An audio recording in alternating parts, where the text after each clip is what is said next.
హైదరాబాద్ అమరావతి జాతీయ రహదారిని రంగారెడ్డి జిల్లా యాచారం మీదుగా నిర్మించనున్నట్లుగా తెలుస్తోంది. ఈ మేరకు ప్రాథమిక అంచనా రూపొందించారని ముఖ్య అధికారి ఒకరు చెప్పారు.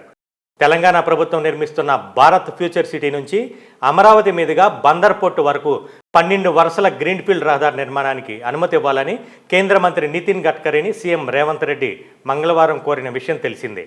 ఈ అంశంపై 22న హైదరాబాద్లో సమీక్ష నిర్వహిస్తామని గడ్కరీ తెలిపినట్లుగా సీఎంఓ కార్యాలయం తెలిపింది.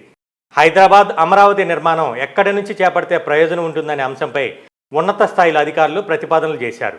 వాటిలో శ్రీశైలం, నాగార్జున సాగర్ అంతర్రాష్ట్ర ప్రధాన రహదారులను కలుపుతూ చేసిన ఈ ప్రతిపాదనకు ప్రాధాన్యత తెలుస్తోంది.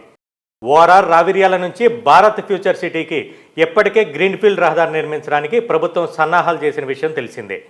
ఇందులో భాగంగా మీర్ఖాన్పేట, కుర్మిద్ద ప్రాంతంలో జంక్షన్ ఏర్పాటు చేయనున్నారు. ఆ జంక్షన్ నుండి మేడిపల్లి, మల్కీజ్గూడెం, యాచారం వెనక వైపు నుండి నల్గొండ జిల్లా మునుగోడు, చండూరు మధ్య నుంచి జాన్ పహాడ్ మీదుగా నిర్మిస్తారని సమాచారం. 11 చోట్ల ఇంటర్ ఎక్స్చేంజ్లు ఏర్పాటు చేస్తారని చెప్తున్నారు.